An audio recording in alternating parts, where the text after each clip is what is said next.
Hello, friends and relatives, wherever you are in the world. Good afternoon from Auckland, New Zealand. It is time for another Bible reading, and I'm going to read 3 chapters a day from the book of Proverbs, specifically Proverbs chapters 19 to 21. But before I start, I want to greet my nephew a happy birthday. He's having his birthday today. Happy birthday, JV. Enjoy your day. And we carry on now to Bible reading. And I start with Proverbs 19. So I start. Better is the poor who walks in his integrity than one who is perverse in his lips and is a fool. Also, it is not good for a soul to be without knowledge, and he sins who hastens with his feet. The foolishness of a man twists his way, and his heart frets against the Lord. Wealth makes many friends, but the poor is separated from his friend. A false witness will not go unpunished, and he who speaks lies will not escape. Many entreat the favor of the nobility, and every man is a friend to one who gives gifts. All the brothers of the poor hate him. How much more do his friends go far from him? He may pursue them with words, yet they abandon him. He who gets wisdom loves his own soul. He who keeps understanding will find good. A false witness will not go unpunished, and he who speaks lies shall perish. Luxury is not fitting for a fool, much less for a servant to rule over princes. The discretion of a man makes him slow to anger, and his glory is to overlook a transgression. The king's wrath is like the roaring of a lion, but his favor is like dew on the grass.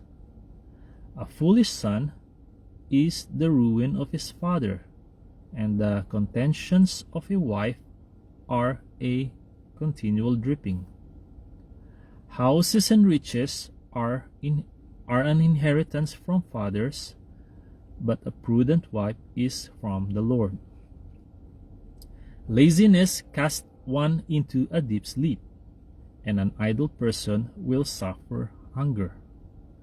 He who keeps the commandment keeps his soul, but he who is careless of his ways will die. He who has pity on the poor lends to the Lord, and he will pay back what he has given.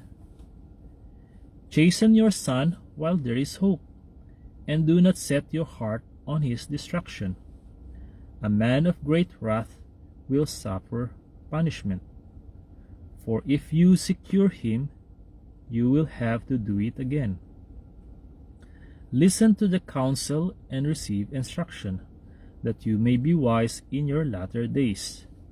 There are many plans in a man's heart, nevertheless the Lord's counsel that will stand.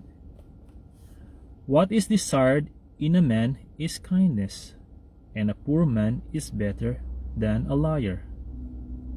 The fear of the Lord leads to life, and he who has it will abide in satisfaction. He will not be visited with evil. A lazy man buries his hand in the bowl, and will not so much as bring it to his mouth again. Strike a scoffer, and the simple will become weary. Rebuke one who has understanding, and he will discern knowledge. He who mistreats his father and chases away his mother is a son who causes shame and brings reproach. Cease listening to instruction, my son, and you will stray from the words of knowledge. This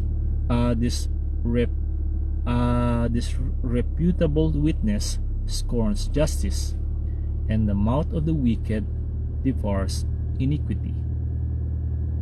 Judgments are prepared for scoffers, and beatings for the backs of fools. So we finish now Proverbs 19, and we start now on chapter 20. Wine is a mocker, strong drink is a brawler, and whoever is led astray by it is not wise. The wrath of a king is like the roaring of a lion. Whoever provokes him to anger sins against his own life. It is honorable for a man to stop striving, since any fool can start a quarrel. The lazy man will not plow because of winter. He will beg during harvest and have nothing. Counsel in the heart of man is like deep water, but a man of understanding will draw it out. Most men will proclaim each his own goodness, but who can find a faithful man? The righteous man walks in his integrity, his children are blessed after him. A king who sits on the throne of judgment scatters all evil with his eyes. Who can say, I have made my heart clean, I am pure from my sin? Diverse weights and diverse measures, they are both alike, an abomination to the Lord. Even a child is known by his deeds, whether what he does is pure and right. The hearing ear and the seeing eye, the Lord had made them both. Do not love sleep, lest you come to poverty. Open your eyes, and you will be satisfied with bread. It is good for nothing, cries the buyer, but when he has gone his way, then he boasts. There is gold and a multitude of rubies, but the lips of knowledge are a precious jewel. Take the garment of one who is surety for a stranger, and hold it as a pledge when it is for a seductress.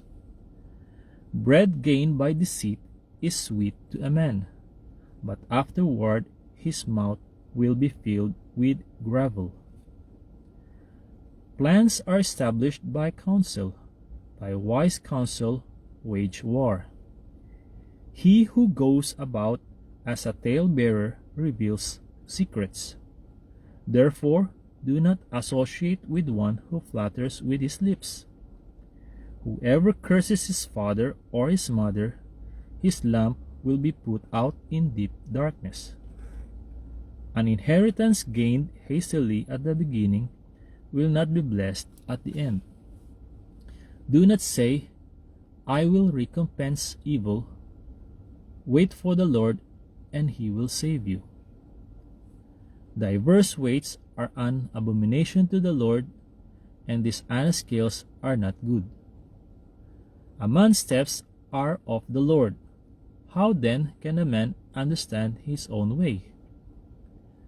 It is a snare for a man to devote rashly something as holy, and afterward to reconsider his vows. A wise king sifts out the wicked, and brings the threshing wheel over them. The spirit of a man is the lamp of the Lord, searching all the inner depths of his heart. Mercy and truth preserve the king, and by loving kindness he upholds his throne. The glory of young men is their strength, and the splendor of old men is their gray head. Blows that hurt cleanse away evil, as do stripes the inner depths of the heart. So we finish Proverbs 20. We start now on Proverbs 21. The king's heart is in the hand of the Lord. Like the rivers of water, he turns it wherever he wishes. Every way of a man is right in his own eyes, but the Lord weighs the hearts. To do righteousness and justice is more acceptable to the Lord than sacrifice. A haughty look, a proud heart, and the plowing of the wicked are sin. The plans of the diligent lead surely to plenty, but those of everyone who is hasty surely to poverty. Getting treasures by a lying tongue is the fleeting fantasy of those who seek death. The violence of the wicked will destroy them, because they refuse to do justice. The way of a guilty man is perverse, but as for the pure, his work is right. Better to dwell in a corner of a housetop than in a house shared with a contentious woman. The soul of the wicked desires evil. His neighbor finds no favor in his eyes. When the scoffer is punished, the simple is made wise. But when the wise is instructed, he receives knowledge. The righteous God wisely considers the house of the wicked, overthrowing the wicked for their wickedness. Whoever shuts his ears to the cry of the poor will also cry himself and not be heard. A gift in secret pacifies anger, and a bribe behind the back strong wrath. It is a joy for the just to do justice, but the destruction will come to the workers of iniquity. A man who wanders from the way of understanding will rest in the assembly of the dead. He who loves pleasure will be a poor man. He who loves wine and oil will not be rich. The wicked shall be a ransom for the righteous, and the unfaithful for the upright. Better to dwell in the wilderness than with a contentious and angry woman. There is desirable treasure and oil in the dwelling of the wise, but a foolish man squanders it. He who follows righteousness and mercy finds life, righteousness, and honor. A wise man scales the city of the mighty and brings down the trusted stronghold. Whoever guards his mouth and tongue keeps his soul from troubles. A proud and haughty man, scoffer is his name. He acts with arrogant pride. The desire of the lazy man kills him, for his hands refuse to labor. He covets greedily all day long, but the righteous gives and does not spare. The sacrifice of the wicked is an abomination. How much more when he brings it with wicked intent? A false witness shall perish, but the man who hears him will speak endlessly. A wicked man hardens his face, but as for the upright, he establishes his way. There is no wisdom or understanding or counsel against the Lord. The horse is prepared for the day of battle, but deliverance is of the Lord. Okay, friends and relatives, that's all for now. To God be the glory, honor, and praise. See you on my next Bible reading. Bye bye.